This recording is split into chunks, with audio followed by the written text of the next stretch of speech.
I know you're in North Carolina now helping to get out the vote. But aren't you embarrassed by the blatant attempts to register phony voters by Acorn, an organization that Barack Obama has been tied to in the past? I am not embarrassed by it. We are not tied to it. We've not paid them one single penny to register a single solitary voter. We have the best get out the vote operation in modern American history. We've registered the voters ourselves, and so there is no relationship. I'm embarrassed for anybody in Acorn who went out there and registered somebody who shouldn't be registered, but I'm not embarrassed because of our campaign. We haven't paid Acorn a single penny to register a single voter. But in the past, Senator Obama was a community organizer for Acorn. He was an attorney for Acorn, and certainly in the Senate, he has been a benefactor for Acorn. How has he been a benefactor for Acorn? He was this organizer. John McCain stood before Acorn not long ago, complimenting him on the great work they did. Does that make John McCain complicitous in any mistake Acorn made? Come on, let's get real here. Okay, moving on to the next question.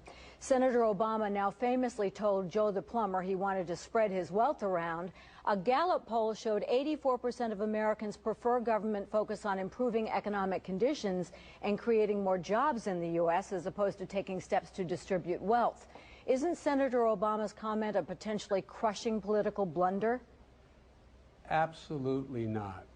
The only person who spread the wealth around has been George Bush and John McCain's tax policy. They have devastated the middle class. For the first time since the late 20s, 1% of the American people make over 21% of all the income in America. That wasn't the way before George Bush became president. All we want is the middle class to once again have a fighting chance. That's why we focus all of our efforts on restoring the middle class and giving them a tax break.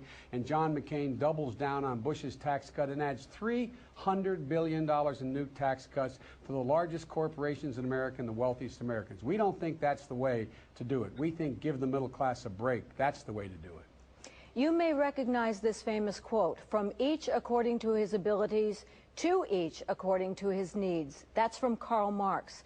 How is Senator Obama not being a Marxist if he intends to spread the wealth around? Are you joking? Is this a joke? No. Or is that a real question? That's a question. He is not spreading the wealth around. He's talking about giving the middle class an opportunity to get back the tax breaks they used to have. What has happened? Just this year, people making $1.4 million average, the top 1%, good, decent American people, are going to get a new $87 billion tax cut, a new one on top of last year. We think the people should be getting that tax break or not continue to redistribute the wealth up. We think middle-class taxpayers should get a tax break. That's what we think. It's a ridiculous comparison, with all due respect. Now, you recently said, mark my words, it'll not be 6 months before the world tests Barack Obama. But what worries many people is your caveat, asking them to stand with him because it's not going to be apparent initially that he's right. Are you forewarning Americans that nothing will be done and that America's days as the world's leading power are over? No, I'm not at all. I don't know who's writing your questions, but let me make it clear to you.